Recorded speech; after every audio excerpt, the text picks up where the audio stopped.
Se liga, alô?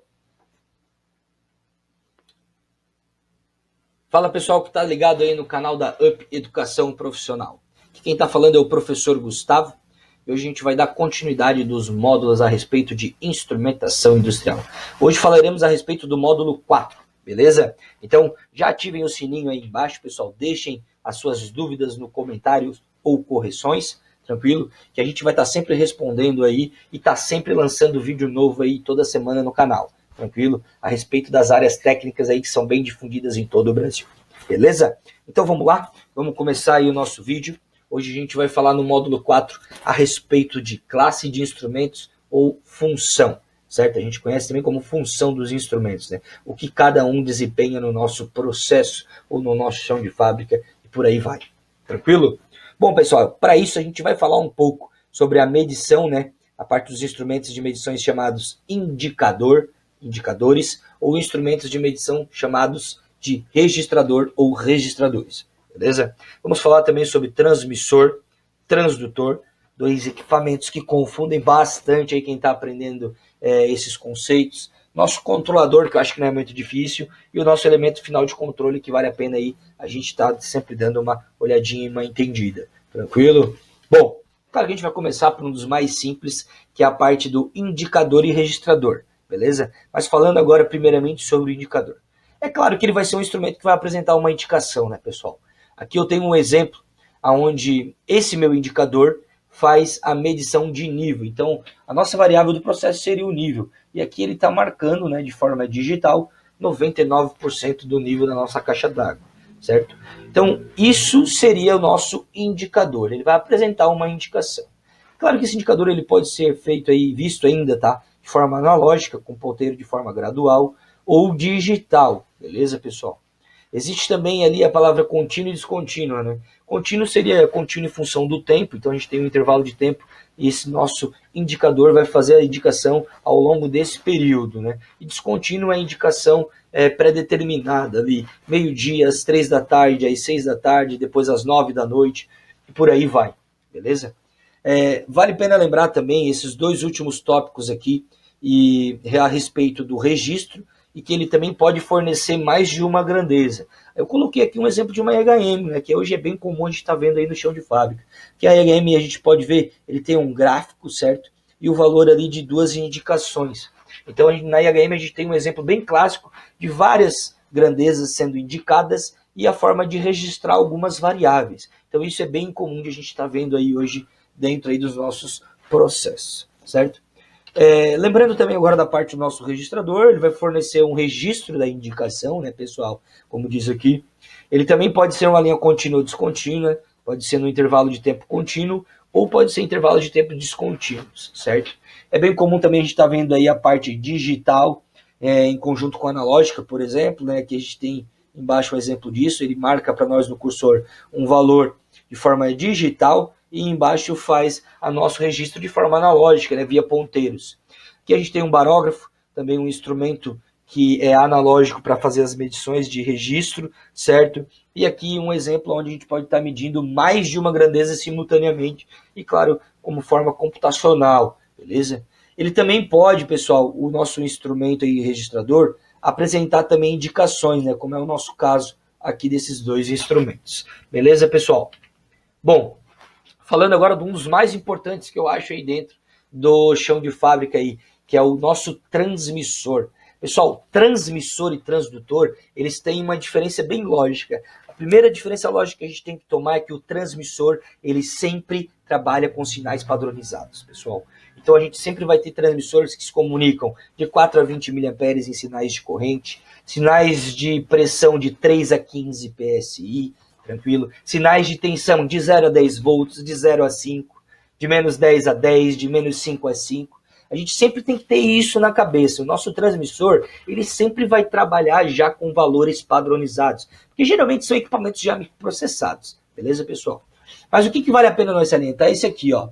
Esse instrumento, ele determina o valor da variável. Então, se eu tenho um sinal padronizado de 0 a 10 volts desse instrumento aqui, claro que esse instrumento não é de tensão, né? Ele é um transmissor de pressão, mas a gente está só fazendo um exemplo aqui. Se ele trabalha numa escala de 0 a 10 volts, e eu tenho um tanque, por exemplo, de 0 a 10 metros de nível, o nosso 0 seria o 0 volts e o nosso 10 metros seria aí a parte do nosso nível máximo, certo? Então, ele vai determinar para nós o valor da variável. Tranquilo, pessoal? Aqui eu tenho alguns exemplos dele e geralmente eles trabalham com sinais pneumáticos ou eletrônicos. Então vale a pena salientar também que cujo valor em estado estacionário, né, pessoal?